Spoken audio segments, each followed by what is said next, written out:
Thank you so much. Hello, everyone. This whole anonymity thing is interesting. I normally say my full name, but I'll tell you today that I'm Marcia. I'm a grateful Al-Anon. Hi. Okay. So, I do talk for a living, and I have been told that there is a time limit. So, this is not going to be an Al-Anon and on and on and on meeting, I promise. But I do hope that I can share a little bit of my experience, strength, and hope with you in a way that you can identify with and relate to and even grow spiritually. Who knows? Let's set the bar really high tonight. I did not prepare notes. I did not prepare a speech. My first sponsor in Texas, where I'm from, you'll hear that a little bit, she said, "You're the only one who knows your story because you've lived it, so you don't have to write anything down. If I was to do like a steps workshop or something like that, probably good to have a little more organization. So we'll just see what your higher power needs you to hear tonight and whatever comes out of my mouth. How about that?" Here we go. I was born an overachiever, a blonde-haired, blue-eyed Marcia in 1983 that, you ready to say it? Everyone with me? Thank you. Marcia is something I generally hear about 8 times a day my entire life. So I have not had a football thrown at my face yet, but there's always time. I grew up in Texas to parents who chose to have me. They wanted a baby, they had me, their baby, and it didn't take long for them to realize that they weren't really happy together, so they got divorced. Then they married 2 different people. I have a stepdad and a stepmom from that divorce that have been in my life since I was 5 years old. I did not have a rotating door of step-parents. I have 4 parents, and they are all wonderful people who love me very much and could all benefit from a seat in this room. I thought I came to Al-Anon because the guy I was dating came to AA, and I wanted to be helpful. Did you know that Al-Anons like to help? We do, even if you don't ask. And he did ask, so I was invited to come to an AA meeting with him, and I thought, okay, here's my qualifier, my alcoholic. Let's see what I can do to help him not drink. That's not really what this is about. You'll hear more about that in a moment. But it turns out there's alcoholism on every branch of my family tree. Grandparents, untreated Al-Anonism, uncles, aunts, you name it, we've got it. So I am my qualifier today. I am here for me, but it took me a minute to get there. So let me tell you a little bit more. I grew up in Texas. I was a part-time only child when I was living with my mom and stepdad, who live with me here in Washington now. And I was a part-time sibling when I would visit my dad and stepmom on weekends and summers. So I got to learn how to play with kids and spent a lot of time hanging out with grown-ups.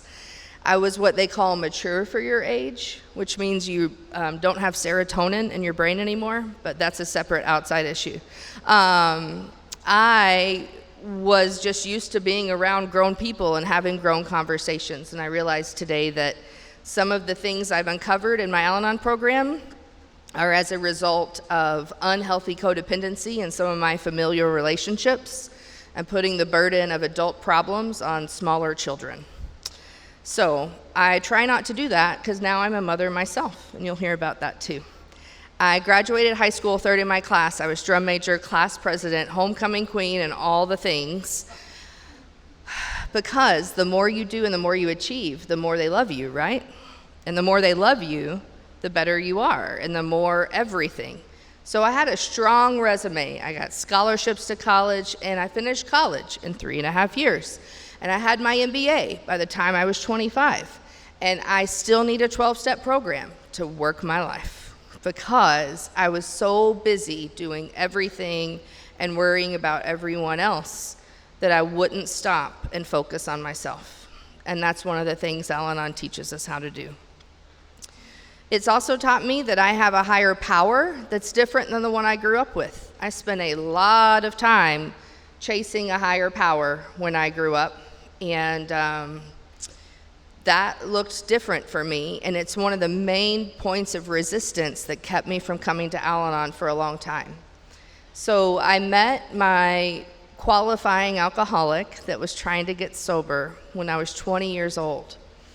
And he decided to get sober 6 months after I turned 21, which was terribly rude. And the way that happened is he told me after he had come home from an AA meeting that he had been hiding his drinking from me. We had been living together and we had an arrangement. One component of our arrangement was we weren't going to do God. We had both gone through the whole God thing as children and young adults and decided God's not for us. Like, we shook on it. No God. The second thing we talked about was we wouldn't drive drunk. So he was a musician. He got paid in alcohol. So, there's a different way that works when the gig is just free drinks. When he would play, I would drive back and forth. And then there would be nights when we would go out and he would let me drink. Well, here's the problem. He was drinking while I was in the shower. And he was pouring shots of Bailey's into the Starbucks that he brought into the bar because he was just going to drink coffee that night. And he told me, in so many areas of our relationship, I feel like I can be honest and open with you, but not with my drinking, so I think something's wrong, and I'm going to go to AA and see what that's about.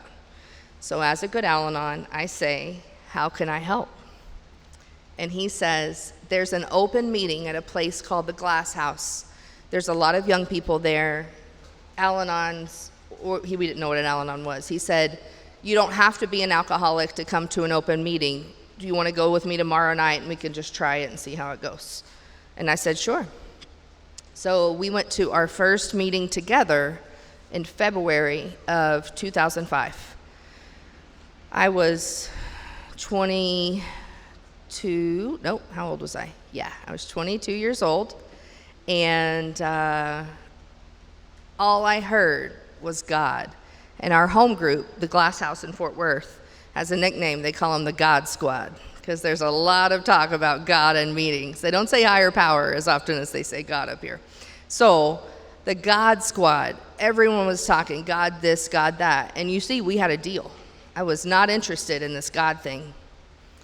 So I called a friend in the parking lot after the meeting was over, and my husband, not my boyfriend at the time, was talking to his person who would then become his sponsor. And I said, what does God have to do with not drinking?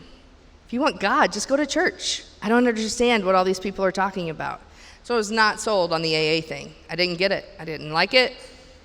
You could just stop drinking, right? I don't know why that has to be a whole thing.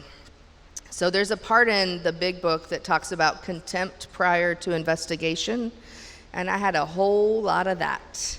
So he kept going back, but I wasn't really going with him. Sometimes I would go along with dinner for some of the friends he was making. Sometimes I would go to open speaker meetings, but I really wasn't thrilled because, you see, we were supposed to be working on a relationship, and he was going to 90 meetings in 90 days, which meant he wasn't home. So what is that all about?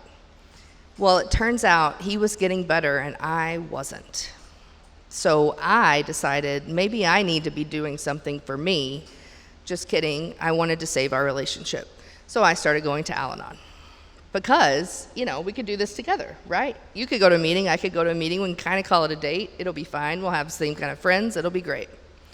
So we did that. He did AA and I did Al-Anon for about a year. I came to my first Al-Anon meeting on my own volition, on purpose, in August of 2005. So this month, I celebrate 19 years in Al-Anon.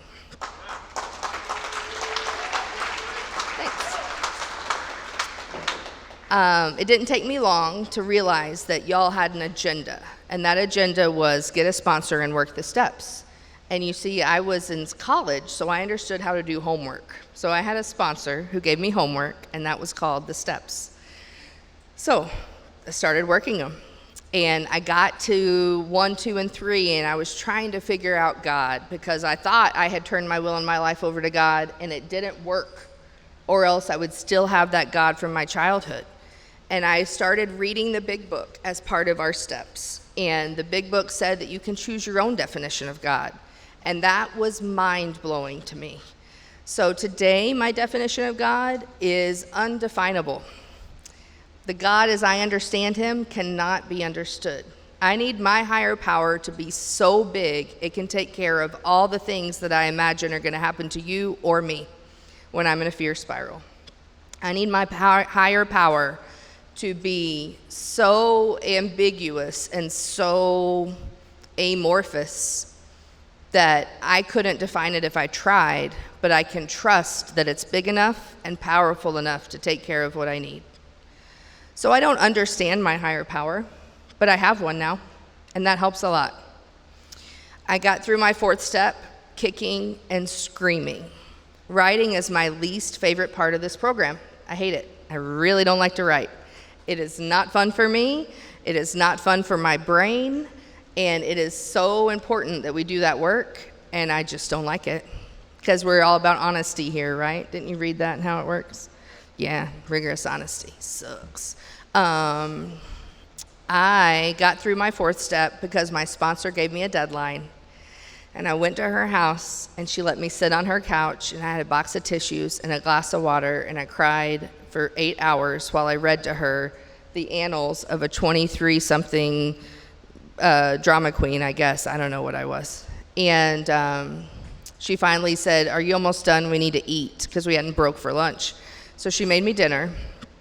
We read step 6 and 7 out of the big book, which is like 2 paragraphs. And then we made my 8th step list from my 4th step.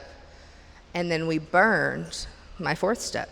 Now, I know not everyone does that up here, but we lit it on fire in her fireplace. And I saw the ashes from my 4th step going up into her chimney. And she said, "All of this pain and all of this stress and all of the things that you've just talked to me about no longer have power over you. God has those now. And I know you, and you will go back and obsess and rewrite that thing 17 more times, and you don't get to do that now." So that was my first 4th and 5th step. That was on a Sunday in August of '06, and my boyfriend and I were preparing for him to go do an internship for a semester in college. I came home from a step study meeting that we had on Tuesday night, and guess what step it was? The 5th step. And guess what step I had just finished? The 5th step. So I got to share all about the 5th step in our 5th step study meeting, and I came home, and my boyfriend says, "I don't think we should date anymore. I think what you want is not what I want." And I was flabbergasted. I was stunned. I was so upset. And I said, "Okay, thank you for being honest with me." We were living in his grandmother's house. I had to move because I didn't want to stay in his grandmother's house while he wasn't there. And that was just a lot. But he went on his internship. I got my own apartment. And he called me a week after he had been there and said, "You're probably going to hear it from somewhere else, but I'd rather tell you myself, I don't think I'm alcoholic anymore." So he kind of had to get rid of the Al-Anon before he could take the next step of officially quitting AA. That's how that works. You can't quit AA while you're still with an Al-Anon. So that's when I got angry. I was patient and understanding and appreciative of his honesty and his willingness to do whatever he needed to do, thinking, well, we'll leave the door open, we'll see what happens. And when he decided that he really wasn't doing this Alcoholics Anonymous thing anymore, I was furious. I was scared. I remember calling his sponsor and telling him, I'm afraid he's going to die. I think he's going to drink so much that he dies, and I don't want him to die. And he said, no human power can relieve his alcoholism.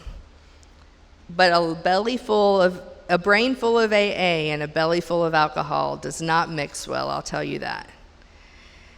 And it was about 6 weeks later that he called and realized he had made a huge mistake. So we got back together. He did not get sober. He came home from his internship. I was the best part of his life. It's so wonderful being worshiped and adored. And we got engaged, we got married, and we got divorced, all at the Glass House group of Alcoholics Anonymous and Al-Anon. So I am grateful because Al-Anon has given me a new way to live. And without that relationship and that experience, I wouldn't be here with you likely, because I would have never acknowledged all of the disease and pain in my family relationships. We are really good at denial in my family. We don't acknowledge things exist unless we're talking about someone who's not in the room. And then it's all we can talk about. So triangulation is like our geometric principle generally. And man, I had to learn new ways to be. And that's what you've taught me. You've taught me new ways to be. So throughout all of that, I've made some amends. I've looked at my character defects. I've had like 21 jobs, but I have a really good one these days. And I've upgraded husbands. So it turns out being fully self-supporting, declining outside contributions, also means you're not supposed to have back-to-back or overlapping relationships. Overlapping relationships are definitely not recommended. I have some experience with that if you're interested, but it's probably not appropriate to share from the podium. I tried to stay single for a year, and my current husband ruined that for me. And I didn't know that he was going to ruin that. I thought he was just a nice guy with a cool kid that some mutual friends introduced us to. And no, he was just pretty great. And he's not an alcoholic, and that is weird for me.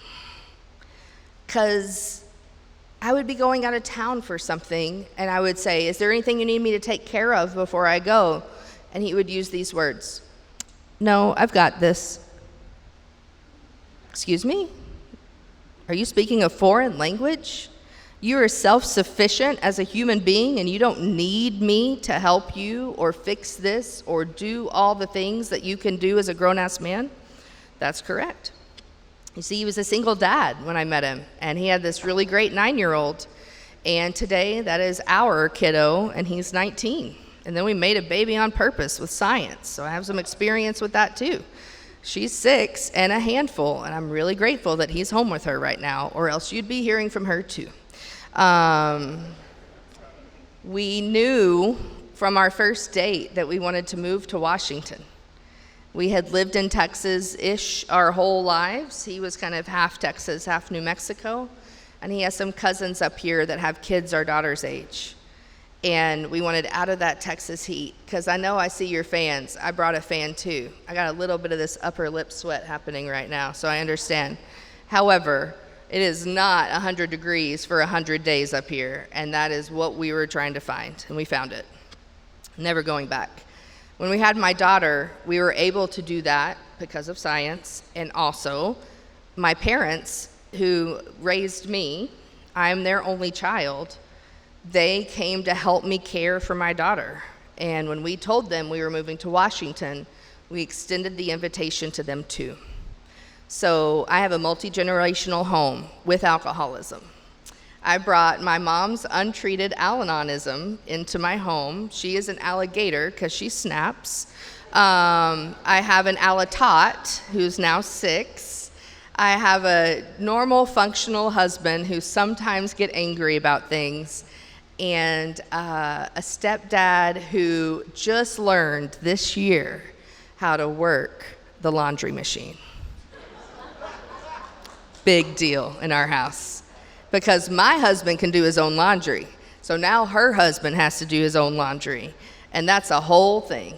But I'm super, super grateful that I have had the care and support of my parents, and that we are all full of defects of character, and that we can love each other throughout all of that. I'm doing some writing on my mom, because I live with my mom, and if it's not one thing, it's your mother. So I am trying to figure out, like, how do I show up authentically in my own damn house with this woman who loves me more than anything in the world? She is so glad that I'm here talking to all you people and helping you with your problems, because I don't have them, you see. I am her perfect daughter. And I have made this child that's actually the spawn of my husband, who's a little less than perfect and frustrates her to no end.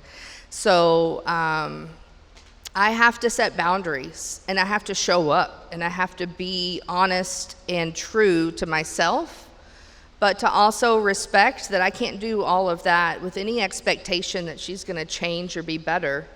And she knows what Al-Anon is, and she is just not interested. And that is okay.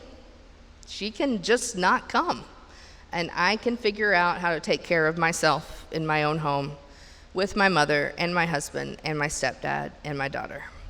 There's really not a bad day when you can look at a mountain, is my new perspective as a Washingtonian.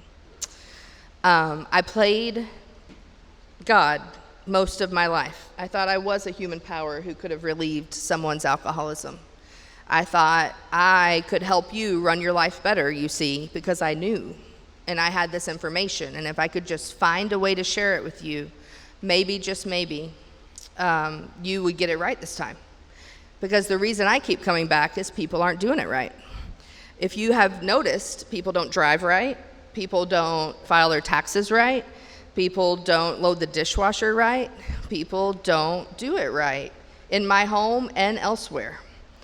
But you have taught me that people are doing the very best that they can, and I need to let go of those expectations if I don't want premeditated resentments. That I can love and accept people for exactly where they are and what they have, and not look for potential. So I was walking on a little neighborhood trail the other day, and there are fresh blackberries just growing wild everywhere in our neighborhood. And they don't do that in Texas because it's too hot. We grow different things down there that need the heat. But these blackberries, y'all, are gorgeous. And some of them were ready, and some of them were not. And I had a little moment of nature meditation where I thought, how many people did I pick before they were ripe? How many things did I interfere with and think, well, that's close enough. Yeah, that'll work. And not, it turns sour, literally. It gets sour if it's not ready. And that is just the perfect metaphor for the way I used to do life. I was looking for potential. And things can't keep growing if you pick them off the vine. They need to stay where they're at and grow a little more. And it's my job to leave them alone. So we have a slogan in Al-Anon called Live and Let Live. And I have rephrased that to get a life and leave them alone. And that is generally my key to serenity these days, is to live a full life doing exactly what I want with consideration and communication with other people. My family knows I'm here tonight. I didn't just abandon my daughter and assume she would be taken care of and drive to La Conner, an hour and a half from my house. Like, we talk about what's happening, but I can pretty much go and come as I please because I have a supportive and loving family who knows that meetings are good for me, and that I'm a better wife, mother, daughter, and employee when I have had my meetings. So I have a sponsor who couldn't be here tonight. She makes me right, and I hate that, but I'm so grateful that she shows me a new way to do the program, because the way I'm working the steps with her this time is different than the way I worked them in Texas. And I'm sure I'm gonna have some amends that I owe and some more writing to do. And I'm grateful that it gives me a chance to really dig in and show up authentically in the relationships that I have today. The fellowship of this program has been a saving grace for me, making this huge life change 1 year and 3 days ago. I got here on July 30th last year, and I made it to an Al-Anon meeting once I had my bed built. So as long as I could sleep, I could go to a meeting. And I started going to meetings near where I live, down in Lake Stevens. I went to some in Snohomish. I go to Granite Falls. I go up now to Camino on Sunday nights. And the wealth of the fellowship is just incredible to me, and the close friendships. I feel bad for people who move across the country and aren't in a 12-step program. How are you going to make friends? Like, I just showed up to a meeting. I'm like, oh, I have friends now. This feels great. I'm so grateful to all of my friends who've come tonight and the people that I get to share this program with. I'm so grateful to you new friends that I haven't met yet, because I love alcoholics. I love you. I really do. You're my very favorite people, and you're not even a project anymore. I know fixer-uppers are houses, not people, so I can just love you for being you. And for those of you Al-Anons who I haven't met yet, thank you for being part of our fellowship and showing up for things like this too. It makes my heart bigger, and the idea that we have a worldwide fellowship, and no matter where we are in this planet, we could go to a meeting, feels amazing any day when I struggle to find hope. So thanks for having me today. I'm glad to be an Al-Anon.